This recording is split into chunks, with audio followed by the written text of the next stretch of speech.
Assalamualaikum warahmatullahi wabarakatuh. Selamat pagi semuanya. Salam sejahtera untuk kita semua. Sebelumnya perkenalkan, nama saya Fitra Andika dengan nomor pokok mahasiswa 2305050. Baiklah, pada kesempatan saya kali ini saya ingin mengajak kita semua untuk merenungkan dan mendiskusikan tema yang sangat penting, yaitu pentingnya pendidikan karakter bagi generasi muda. Mengapa saya memilih tema ini? Karena saya percaya pendidikan karakter adalah fondasi utama yang harus kita bangun, bukan hanya untuk masa depan kita sendiri, tetapi juga untuk masa depan bangsa ini. Baiklah, tanpa berlama kita masuk ke slide kedua. Di zaman sekarang, pendidikan sering dipersempit maknanya menjadi sekedar perolehan nilai akademik. Kita sering berbangga jika mendapat nilai tinggi, masuk sekolah favorit, atau lulus dengan predikat cum laude. Tetapi apakah itu cukup? Banyak orang pintar yang justru terjerumus pada perilaku yang menyimpang. Banyak pejabat yang lulusan universitas ternama tetapi terlibat kasus korupsi. Banyak anak muda yang cerdas tetapi kehilangan rasa hormat dan empati. Disinilah letak masalah kita, teman-teman. Pendidikan seharusnya tidak hanya mengajarkan kita cara berpikir, tetapi juga cara untuk bersikap. Selanjutnya slide ketiga, yaitu apa itu pendidikan karakter. Pendidikan karakter adalah proses menanamkan nilai moral dan budi pekerti dalam diri seseorang. Nilai-nilai itu seperti kejujuran, tanggung jawab, disiplin, kerja keras, dan rasa hormat. Karakter bukan sesuatu yang diwariskan, tetapi sesuatu yang kita bentuk. Tanpa pendidikan karakter, seseorang mungkin akan menjadi pintar, tetapi mudah terombang-ambing oleh godaan dan tekanan sosial. Baiklah, selanjutnya kita akan membahas mengapa penting. Di slide keempat, mengapa pendidikan karakter begitu penting? Setidaknya ada 4 alasan besar. Pertama, yaitu pendidikan karakter membentuk moral bangsa. Kalau kita ingin Indonesia maju, kita butuh generasi yang tidak hanya cerdas, tetapi juga bermoral. Kedua, pendidikan karakter mampu mengurangi kenakalan remaja. Bully, narkoba, kekerasan, semua itu terjadi karena kurangnya pendidikan karakter. Yang ketiga, baiklah, pendidikan karakter ini juga mempersiapkan generasi muda kita menghadapi tantangan masa depan, bukan hanya di dunia kerja, tetapi juga di kehidupan bermasyarakat.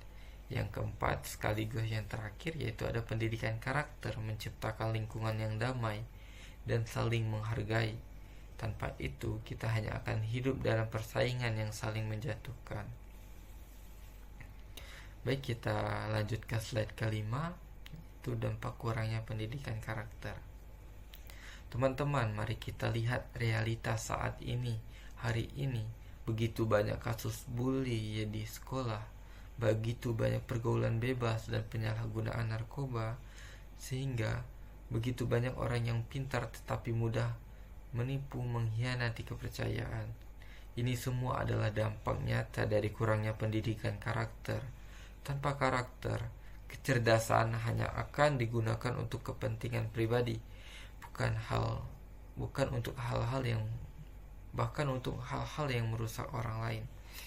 Selanjutnya yaitu slide ke-6, yaitu tantangan pendidikan karakter. Namun, membangun pendidikan karakter tidak akan mudah.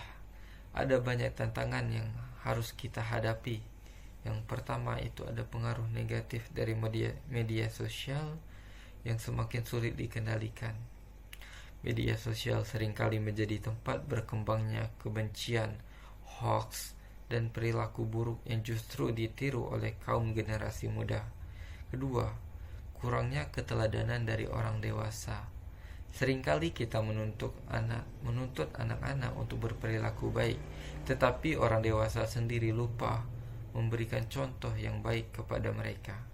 Ketiga, sistem pendidikan kita masih terlalu fokus pada nilai akademik, numerik, dan mengabaikan pembentukan karakter. Ini adalah masalah yang sangat serius yang harus segera kita perbaiki. Selanjutnya, slide ke-7. Siapa yang bertanggung jawab untuk membentuk karakter? Jawabannya adalah ya kita semua. Guru harus menjadi teladan, bukan sekedar hanya pengajar. Orang tua harus menjadi contoh pertama dan utama di lingkungan rumah. Teman sebaya harus saling mengingatkan dan membentuk lingkungan yang positif. Dan diri kita sendiri harus mulai dari hal kecil seperti belajar jujur, bertanggung jawab, dan menghargai orang lain. Jangan menunggu orang lain berubah.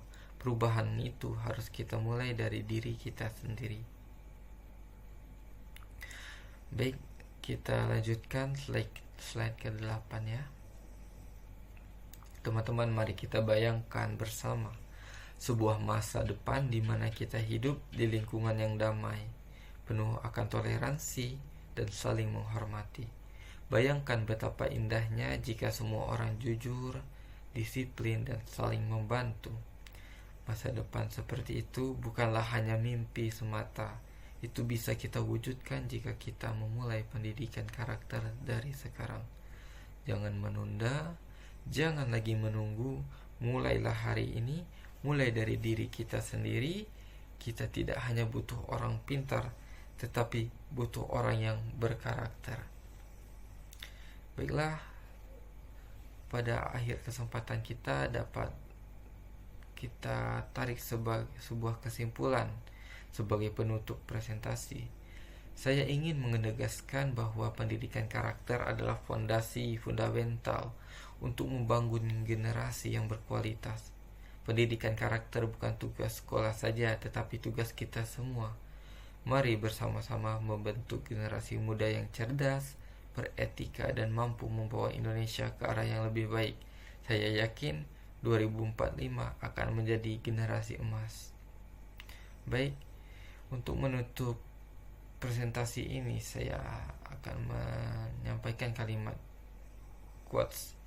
Cerdas itu penting, tetapi karakterlah yang membuatmu dihormati.